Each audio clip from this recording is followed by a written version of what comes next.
I listened to the entire hour and 40-minute plus video of the Zoom call that was held between President-elect Joseph Biden and Vice President-elect Kamala Harris and a bunch of representatives of influential Black political organizations across the country that was leaked by The Intercept. Now, these organizations weren't radical or revolutionary, so none of the people were. So I certainly didn't expect any radical solutions coming from any of them. But for the first hour of the meeting, there were some recommendations put forward by some of those folks for what they wanted to see from a Biden-Harris administration that weren't half bad.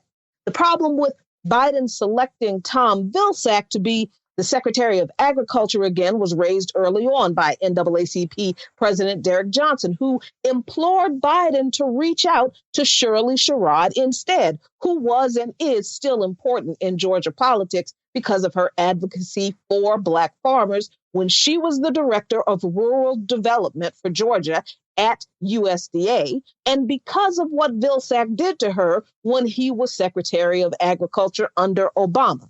Vilsack left Black farmers out to dry more than once in more than one way during his tenure, and he didn't stand up to big agriculture to protect farmers across the country in general. So he also has few fans among the farming community across the country. But for Black farmers and voters in particular in Georgia, the selection of Vilsack is especially insulting because it was Vilsack who summarily fired Sherrod over a selectively edited video released by Breitbart that they characterized as racist, but was not. Melanie Campbell, president and CEO of the National Coalition on Black Civic Participation, pointed out the disparity in COVID treatment received by every member of her family who was stricken by the virus. Now, she and several of her sisters were all initially sent home and told to take Tylenol and Mucinex the first time they saw treatment for COVID symptoms at their local hospitals. She noted that none of them were offered remdesivir or any other treatments. I guess they have that good health insurance and thought that they'd be offered better care than the rest of us unwashed masses. But they weren't admitted to the hospital until a second visit when their symptoms worsened, which for Campbell resulted in her being in the ICU for a month.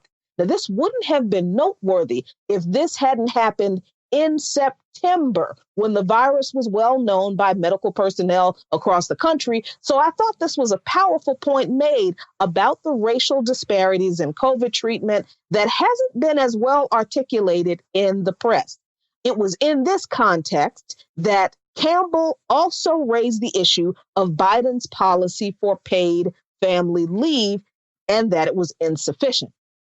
Sherilyn Ifill, president and director counsel of the NAACP Legal Defense Fund, recommended that Title VI of the 1964 Civil Rights Act be applied to law enforcement agencies, which it never has been, although they receive federal money and should not if they practice discrimination in any form, which is what Title VI dictates for any agency that receives federal money.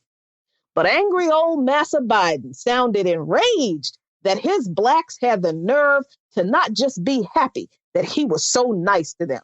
He told Derek Jackson that the Black voters in Georgia shouldn't be disappointed because nobody has done as much as he's done before him, and to just look at Vilsack's record, even though two Black people pointed out Vilsack's record as why Black voters in Georgia are disappointed and don't see Vilsack's selection as the progress they were hoping for when they voted for Biden, basically telling the Blacks in Georgia how they should feel no matter what he did, Biden said. He kept insisting that Melanie Campbell just hadn't read his policy when she pointed out that the amount of family leave in it wasn't enough because, we Blacks can't possibly know what we actually need better than him.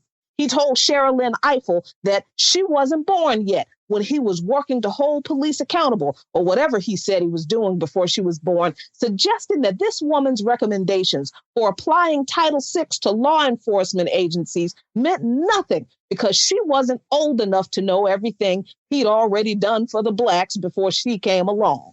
This angry old white man, who sounded real mad that the Blacks didn't just stick to kissing his old ring, told those grown Black people that he campaigned on restoring the soul of America, which is not a policy, first of all. And second, restoring the soul of a country that has never treated you as an equal anyway means absolutely nothing changes for you. And how dare we Blacks have the nerve to realize that and want better than that?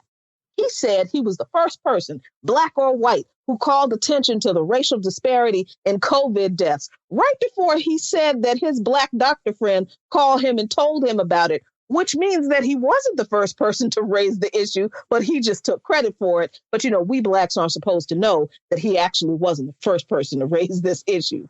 He told them that he wasn't going to tell them who his selections for the remaining cabinet positions would be because they'd be scrutinized. But then he told them how they were going to feel by saying repeatedly that they'd be pleased when they found out. And then he told those people that if his word that they'd be pleased don't count for them, then to hell with them. He said those words. And I don't know how none of those grown Black people didn't leave that Zoom or at least turn their cameras off and pretend to leave while, they secretly cussed him out. But they just sat there stoically and listened to him berate them.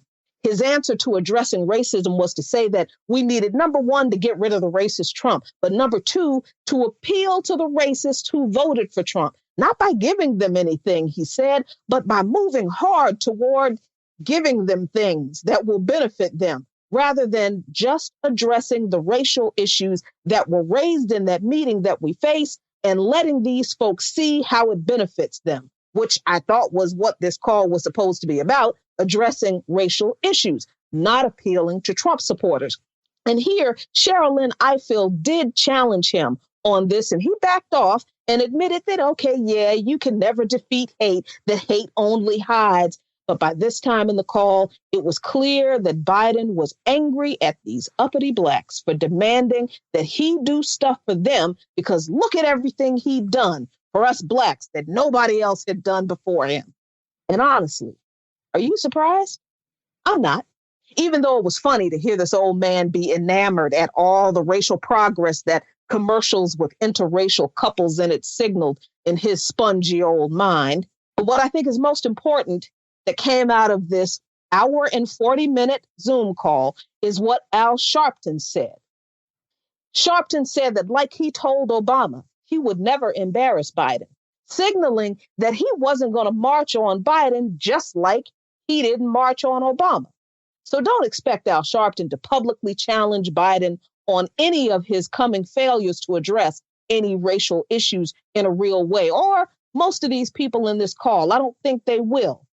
But don't expect Biden to care either, because he's made it clear that he really does not. And all of this work is still entirely up to us, y'all, just like it always has been.